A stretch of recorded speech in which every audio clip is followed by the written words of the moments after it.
செங்கல்பட்டில் 400 கோடி ரூபாய் மதிப்பீட்டில் தொழிற்சாலை அமைக்க ஓமியம் நிறுவனத்துடன் தமிழ்நாடு அரசு ஒப்பந்தம் மேற்கொண்டிருக்கிறது. சான் பிரான்சிஸ்கோவில் முதலமைச்சர் மு க ஸ்டாலின் முன்னிலையில் புரிந்துணர்வு ஒப்பந்தம் கையெழுத்தாகியுள்ளது. கூடுதல் விவரங்களை நம்முடைய சிறப்பு செய்தியாளர் அபினேஷிடம் கேட்கலாம். அபினேஷ், இப்போ இந்த புரிந்துணர்வு ஒப்பந்தம் மூலமாக தமிழ்நாட்டிற்கு என்ன பலன் கிடைக்கும்? எவ்வளவு பேருக்கு வேலைவாய்ப்பு ஏற்படுவதற்கு வாய்ப்புள்ளது? அபிநயா 17 நாள் பயணமாக முதலமைச்சர் மு க ஸ்டாலின் அமெரிக்கா புறப்பட்டு சென்றிருக்கிறார். அந்த வகையில 31ஆம் தேதி, அதாவது இந்திய நேரப்படி நேற்றைய தினம் சான் பிரான்சிஸ்கோவில் இருக்கக்கூடிய பல்வேறு நிறுவனங்களுக்கு முதலீட்டாளர்களோடு முதலமைச்சர் மு க ஸ்டாலின் ஆலோசனை மற்றும் முதலீடுகளை ஈர்த்து வருகிறார்.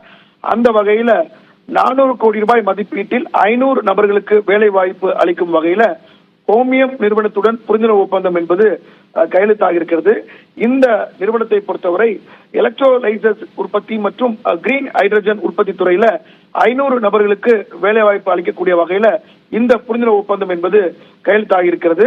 செங்கல்பட்டு மாவட்டத்தில் புதிய தொழிற்சாலை அமைப்பதற்கான இந்த புரிந்துணர்வு ஒப்பந்தம் மேற்கொள்ளப்பட்டிருக்கிறது என்பது மிக முக்கியமான ஒன்று. 2 தினங்களுக்கு முன்பு 900 கோடி ரூபாய் மதிப்பீட்டில் 4100 பேருக்கு வேலை வாய்ப்பு அளிக்கக்கூடிய வகையில புரிந்துணர்வு ஒப்பந்தங்கள் கையெழுத்தாக இருக்கக்கூடிய நிலையில தற்போது மேலும் 500 நபர்களுக்கு 400 கோடி ரூபாய் மதிப்பீட்டில் இந்த புரிந்துணர்வு ஒப்பந்தம் என்பது கையெழுத்தாக இருக்கிறது.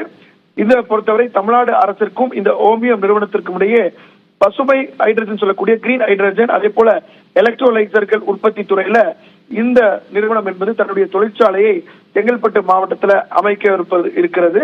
அதற்கான இந்த புரிந்துணர்வு ஒப்பந்தம் என்பது கையெழுத்தாக இருக்கிறது. தொடர்ந்து பல்வேறு தொழில் முதலீடுகளை வரக்கூடிய நாட்கள்ல ஈர்ப்பதற்காக திட்டத்தையும் அரசு வைத்திருக்கிறது முதலமைச்சர் மு க ஸ்டாலின். அந்த வகையில் தொடர்ச்சியாக பல்வேறு தொழில் முதலீட்டாளர்களுடன் முதலீடுகளை ஈர்க்கக்கூடிய வகையில பல்வேறு சந்திப்புகள் என்பது திட்டமிடப்பட்டுள்ளது. அபிநயா, இந்த புரிந்துணர்வு ஒப்பந்தம் குறித்த விரிவான விவரங்களுக்கு நன்றி அபினேஷ்.